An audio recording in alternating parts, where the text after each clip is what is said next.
नमस्कार।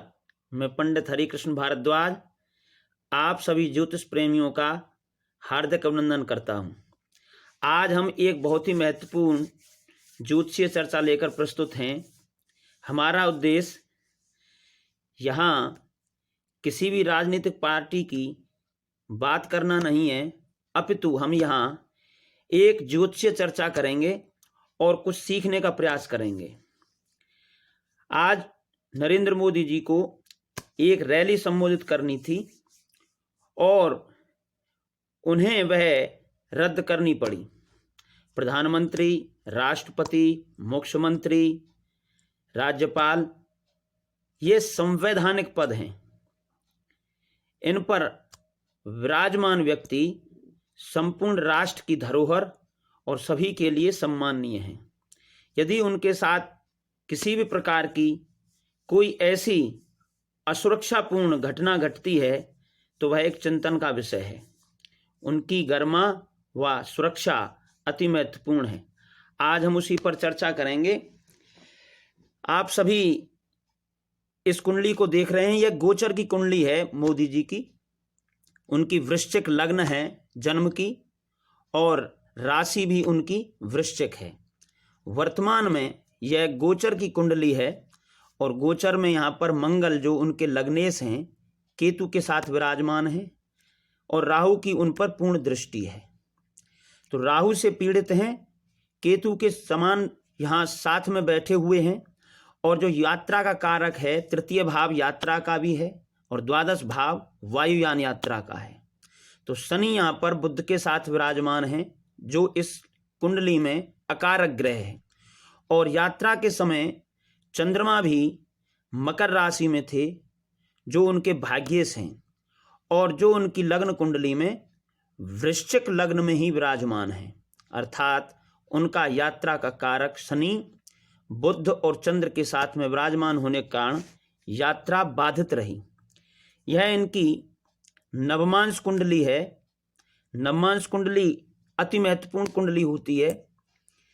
यह उनके जन्म समय की नवमांश कुंडली है। यहाँ हम देख रहे हैं कि मंगल लग्न में बैठ करके नीच के हैं, अर्थात उनकी वृश्चिक लग्न है और लग्नेश नवमांश में जाकर के नीच के हो रहे हैं और अभी उनकी दशा मंगल में गुरु की चल रही है। तो गुरु नवमांश में वृश्चिक राशि में विराजमान है, अर्थात मंगल की राशि में, मंगल द्वारा प्रभावित हैं, मंगल की राशि में विराजमान है। और आप एक बहुत ही महत्वपूर्ण चीज यहाँ पर देखें कि उनकी लग्न वृश्चिक है, राशि भी वृश्चिक है और उनका स्वामी जो मंगल है वह उनका लग्नेश है। वर्तमान में जो दशा है वह भी मंगल की है और गोचर में भी जो आपको दिखाई प्रथम कुंडली मंगल विराजमान है। और यहाँ देखेंगे कि मंगल गुरु के नक्षत्र में विराजमान है और गुरु मंगल के नक्षत्र में विराजमान है, अर्थात मंगल और गुरु एक दूसरे के नक्षत्र में हैं। यह नक्षत्र का चार्ट था। और बुध जो उनका है वह वक्री भी है और कमजोर भी है, अस्त है, जो उनका अष्टमेश है और एकादशेश है। यह मोदी जी की लग्न कुंडली है वृश्चिक लग्न की। तो वृश्चिक लग्न में चंद्र मंगल साथ में बैठ करके यहाँ पर लक्ष्मी योग बना रहे हैं और चंद्रमा यहाँ पर नीच भंग योग भी बना रहे हैं। इसलिए वो इतने जनप्रिय और विश्व स्तरीय नेता बने। किंतु आज की जो घटना है हमारी चर्चा उस पर है। अब जो ये संवत्सर वर्तमान में चल रहा है इसके राजा भी मंगल हैं, मंत्री भी मंगल हैं। इसलिए पूर्ण रूप से इनकी कुंडली अब मंगल से पूर्ण रूप से प्रभावित है, क्योंकि गोचर में भी मंगल है, दशा भी मंगल की है और मंगल में गुरु की अंतरदशा चल रही है और उसमें जो सूक्ष्म दशा है वह उनकी बुध की है और बुध उनका अष्टमेश है और एकादशेश है, जिसके कारण बुध उनको शुभ फल प्रदान करने वाला नहीं है। यहाँ आप उनकी सूक्ष्म दशा देखें। 7 जनवरी 2022 तक मंगल की दशा में मंगल की अंतरदशा, गुरु की प्रत्यांतरदशा और बुध की सूक्ष्म दशा चल रही है और मंगल उनका लग्नेश है और वह केतु से पीड़ित है वर्तमान में और गुरु द्वारा दृष्ट है और गुरु उनका द्वितीयेश भी है और पंचमेश भी है। तो द्वितीयेश होने के कारण उनका मार्केश भी है और बुध उनका अकारक ग्रह है, अर्थात बुध षष्ठेश है, बुध उनका अष्टमेश है और एकादशेश है, और मंगल जो लग्नेश है वह षष्ठेश भी है। ऐसी स्थिति में विपक्षी प्रभावकारी षड्यंत्र रचने का या इस तरह की वार्तालाप करने का प्रयोग किसी की भी कुंडली में हो करने का प्रयास करते हैं।